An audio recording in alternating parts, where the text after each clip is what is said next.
You're listening to Life Repurposed with Michelle Rayburn, where you'll find uplifting and practical advice for everyday living, creative inspiration for do-it-yourself projects, and recommendations for books and resources that will encourage you to embrace your life repurposed. I'm your host, Michelle Rayburn.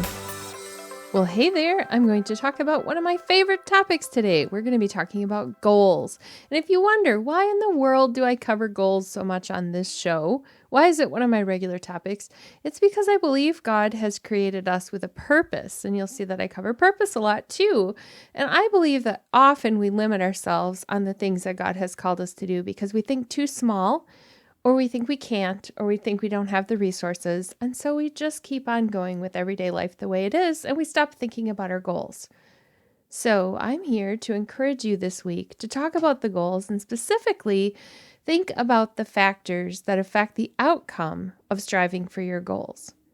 Have you heard any of these Bible verses used in relation to goals?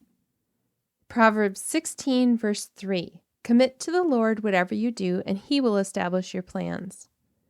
Proverbs 16:9, "In their hearts humans plan their course, but the Lord establishes their steps." Proverbs 19:21, "Many are the plans in a person's heart, but it is the Lord's purpose that prevails." Maybe you've heard those before. One of the dangers is that we could fall into a mindset of thinking that God will hand us our fulfilled dreams on a silver platter.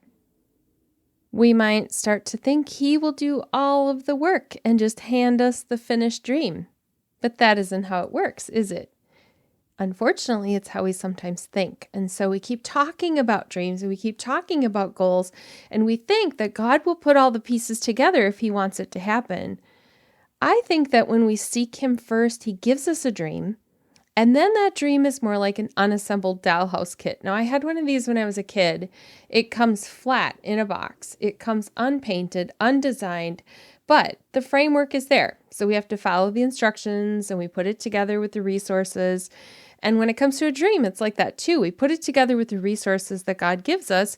We seek after the pieces that He provides in different ways, and then we add our creative touches in the process. And there's a lot of freedom in that plan.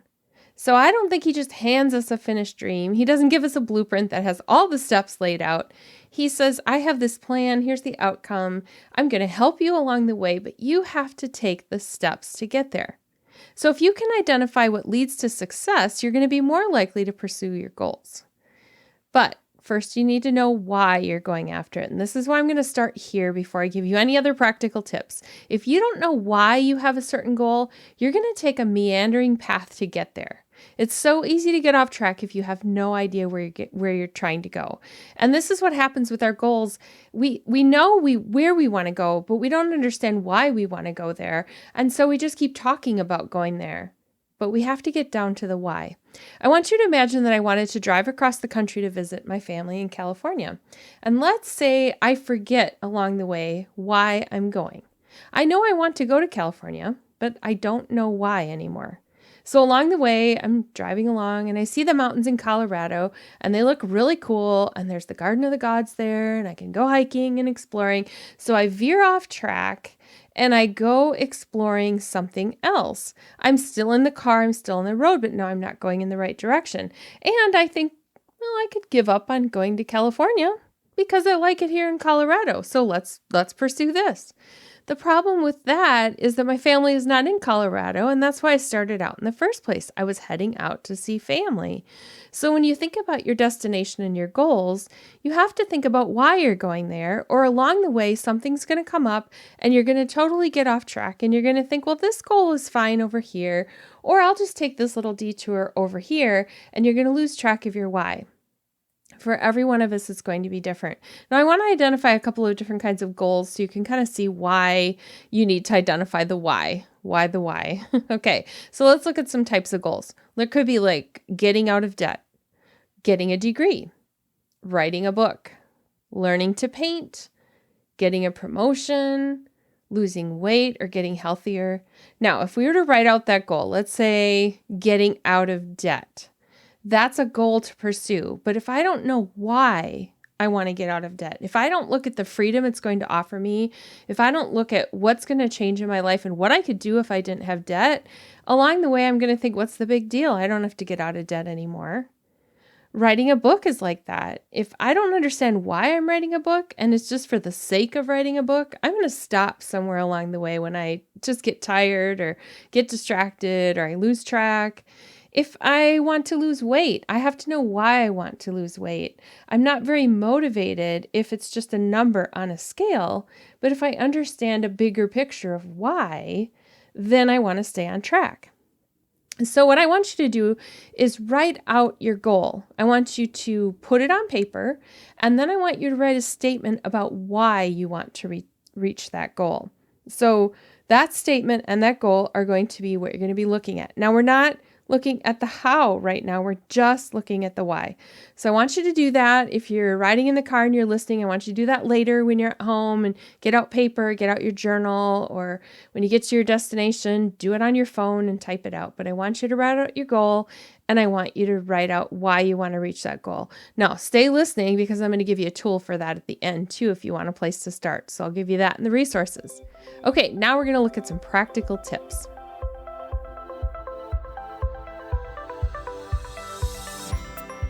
It's super important when we're looking at goals that we look at the factors that affect the outcomes. So now you've established your why.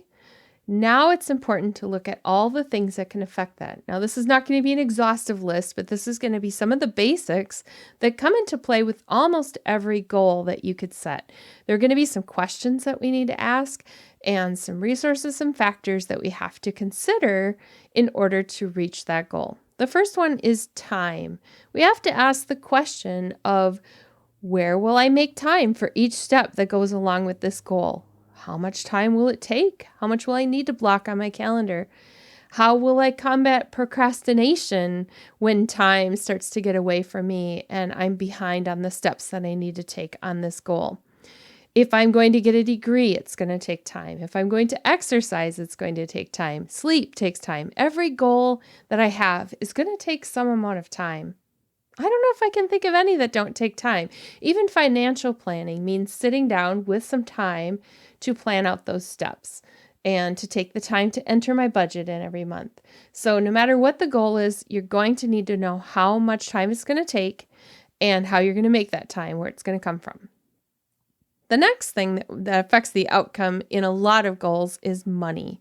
We have to ask the question, what will it cost? Is it going to cost a lot of money, a little bit of money? Where will I find the money? If I want to pay off debt, I might have to figure out how to earn extra money. If I want to lose weight, I might have to figure out how to pay for going to the gym or hiring a trainer or paying for better meals. If I want to write a book, I have to figure out if I'm going to hire an editor, if I'm going to publish it myself, if I'm going to go somewhere else. There's money involved in almost all of our goals. Now, sometimes it's a small amount of money and sometimes it's a lot. It might be that I want to get a college degree. That's going to take a lot of money. If I want to learn how to paint, that might not take as much. So it's going to depend on your goal, and you need to know realistically what it is, because that's going to also affect how you take those steps, either earning the money ahead or figuring out how you're financing it so that you can get going.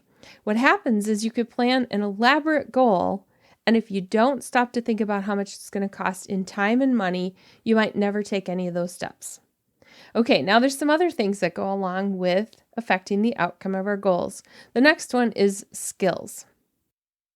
You have to ask yourself the question of, have I researched what I need to accomplish this goal? What skills do I need? If I want to write a book, I'm going to have to learn how to write better. That's just all there is to it. I could write a book, but it's not going to be a book that anyone wants to publish if I don't know how to write. So for me as a writer, that is something I've had to invest years in. I've invested more than 20 years in developing the skills of being a writer and being an editor. It maybe doesn't take that long for you. Maybe it's just a class you want to take. So if you are trying to learn how to code a website, or you're learning how to paint, you're going to take a class for that. If you are trying to establish a financial plan or become a coach. You might have to take a course on that. So there may be some training that you need to do, or if you don't have the skills, this is going to circle back to money here. You're going to have to look at who you have to hire for some pieces. You're not going to want to learn how to do every single skill. For example, I design books, I do covers and interiors for authors. Those authors aren't going to take the time to learn how to design a cover and do the interior when they're really focused on writing their book. So they're going to hire me to do that step, and they're going to do the other parts themselves. So you just have to identify where you need to have someone else's skills complement your own in order to achieve those goals, and if those skills are going to cost money. Okay, the next one that we need to think about is focus. I don't know any goals that I haven't accomplished without some sort of focus. Number one for me is the overwhelm factor that affects my focus. When I get overwhelmed, I don't know where to begin. I don't know what the first step's going to be. They all look too big. It's too ginormous. It looks like I'm trying to swallow the whole thing at once. And so I have to figure out, how am I going to focus on one step at a time in this goal, or else that overwhelm is going to stop me from doing anything at all. Another one that goes in with focus is distractions. This could be the practical stuff of everyday life. It could be that overwhelm might cause me to become distracted because I think I will just avoid the overwhelm by vacuuming, which is not something I love, but I certainly love it when it comes to trying to avoid something else sometimes. It might be that I decide to start another project because I'm trying to avoid the overwhelm of the other one. And so those distractions could be something related to our avoidance, but they could also be related to family members who want things from us, other hobbies that demand our time, commitments, and all that kind of stuff. So focus is going to have to be there in order for us to reach our goals.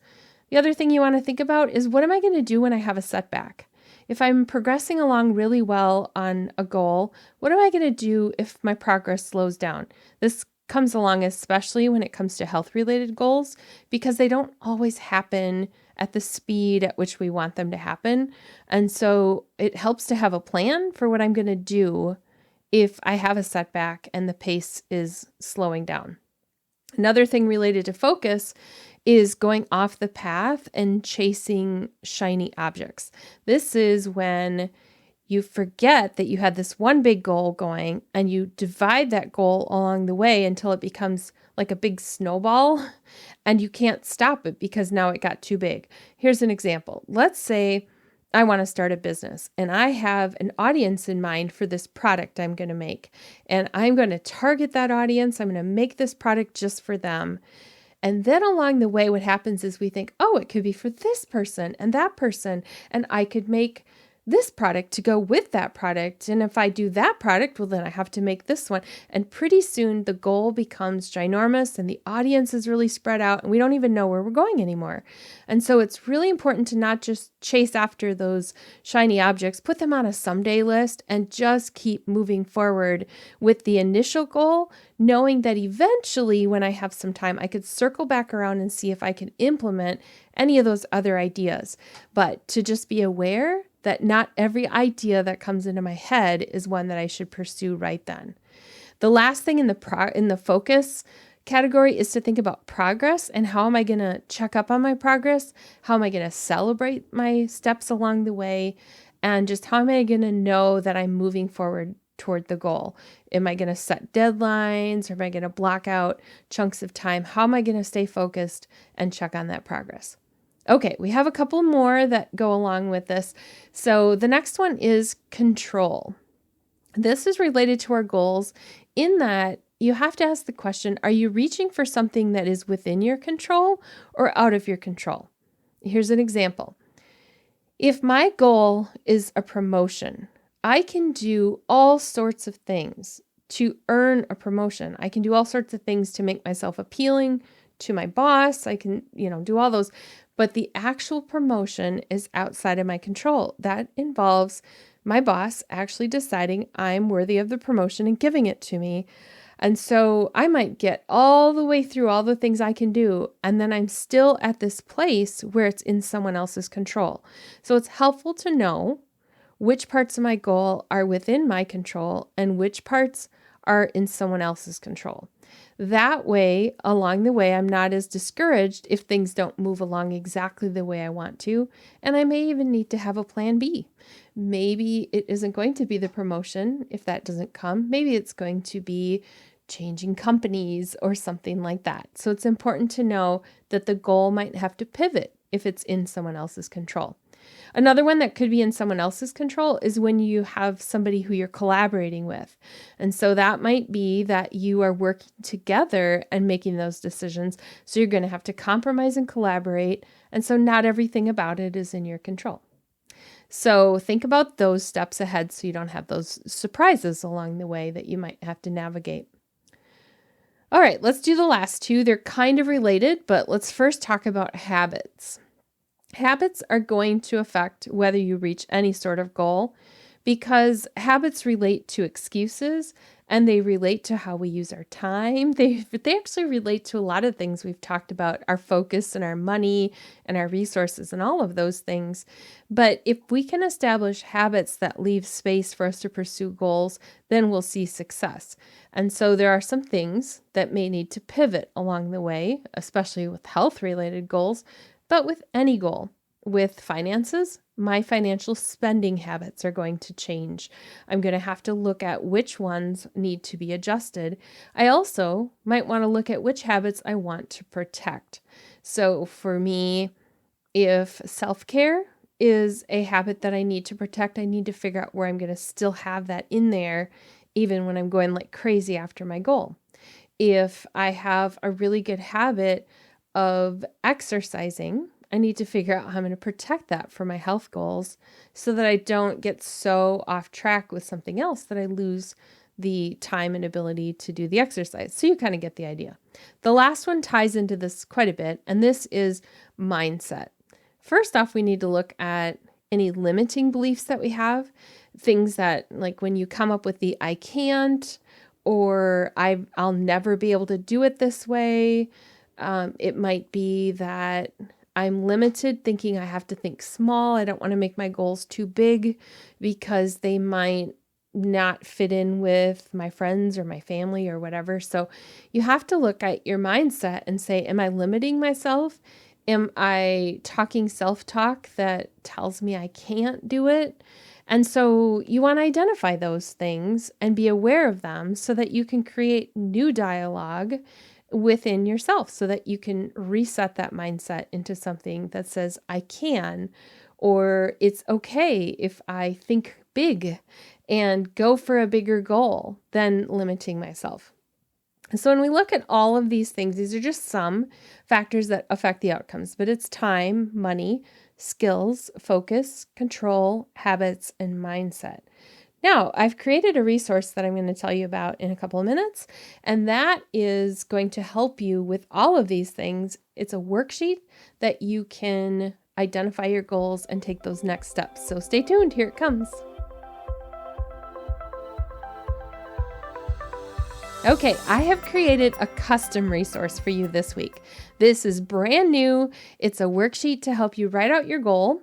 So it's going to be one goal, okay? So we're going to start with one. If you have a ton of goals, you could take and write out a worksheet for each one, but you're not going to be able to pursue everything all at once. So you're going to have to work on some prioritizing and then really look at that one thing you're going to pursue first. Now, if another goal goes alongside of it, like let's say I'm trying to pursue something related to health and wellness and I have a fitness goal and a nutrition goal. Okay, those, I understand how those go hand in hand, but they're all kind of part of a bigger goal of wellness. So you're going to want to just really think about how many things you can pursue at one time and prioritize. So this worksheet that I created has a place for you to write down your one goal. That's the big overarching where I want to see myself go. And then under that, I have a spot for you to write out why. So you need to understand, like I said earlier, the why of why you're pursuing it. And so you have a place for you to write that out there on why you want this goal. Then I have spots for each of the things that we've just talked about. I have a box for you to identify a challenge in the relation of time, money, skills, focus, control, habits, mindset. and then a box for you to write how you will plan to overcome that challenge. So let's imagine that one of my challenges is, like I said, overwhelm. How am I going to overcome the overwhelm? There were so many overs in there. I had to pause to think about that for a second. Overcome the overwhelm. Okay, so let's say I'm overwhelmed when I have too many things to do. So that's my challenge. Then there's a box where I can write out how I'm going to overcome that. Now, that could be for me, I'm going to list it out in bite-sized pieces, and then I'm going to choose one task and decide, is this something I can do in one day? Sometimes the task is a week long. So for me, developing a new section on my website with, say, my books or something like that, that's not just something I do in an afternoon. It might be something that I spread out over a few days. But anyway, how am I going to break that down and tackle each of those? So for fitness, if it's getting more physically fit, how am I going to break that down? Like right now, I can't run a mile. So if that was my goal, I'd have to break it down into how far am I going to run and how far am I going to walk each day until I can get to running a mile. I know some of you listening can run a marathon, and that's really cool. It's just not where I'm at right now. So each of us has our own goals and our own limitations. And this worksheet that I created for you is a PDF that you can download and print and then fill out. And I want you to use that as a resource to think through some things you may not have thought about in relation to your goals. You will find that worksheet in the show notes at michellerayburn.com/92. That is the show notes for this episode. You'll have a link there where you can put your email in and get that document to you. Do you have a big goal and would you love to have some support for that? Well, I invite you to jump into the discussion on the Life Repurpose community on Facebook. And I'm going to be putting up a post that goes with this week's episode. And I'd love to have you stop by there and join the group and be part of our weekly discussions where we talk about different topics. This week, it's going to be asking that question, what is your goal? And then we want to support you and cheer you on. So all you have to do is search on Facebook for Life Repurpose Community. It will come up. You can request to join the group and then agree to follow the group rules of being kind and considerate and all that stuff. And then you'll be part of the group. Sometimes having a community is one of the best things that you can do when you're pursuing a goal. If you're part of an association of people that are already pursuing the same goal, then it's great. If you're in a health group or you're in a writer's group, but maybe you have a goal that you really aren't part of a group and you just want to share it with somebody, that's what this type of community is for you to have somebody else who can say, yay, go for it. I'm here to cheer you on. As we wrap up today, I want to read one of those verses from the beginning again, and let's think about it in terms of God giving us an assignment. So Proverbs 16:3 says, "Commit to the Lord whatever you do, and He will establish your plans." Now, He will establish those when we commit to doing our best at the assignment that He's given us. So I want you to think about what is the assignment He's given you? Where are you going to apply the next steps and get started on that goal? And I want you to celebrate that when you achieve the goal, because He has set this before you. This is an option. God has gifted you. He has given you the vision for something big. And so this is your opportunity to step into that. As you go into your week, I encourage you to enjoy your repurposed life this week. I hope that you will come back next week as we have another guest interview and talk about what it means to live life repurposed. You've been listening to Life Repurposed with Michelle Rayburn. Check out tips, resources, and inspiration at michellerayburn.com. I'd love it if you would subscribe to the podcast on your favorite platform, Apple Podcasts, Google Play, iHeartRadio, or Spotify. I'd also love it if you would like, review, and share the information about this podcast with your friends. Thank you so much for listening.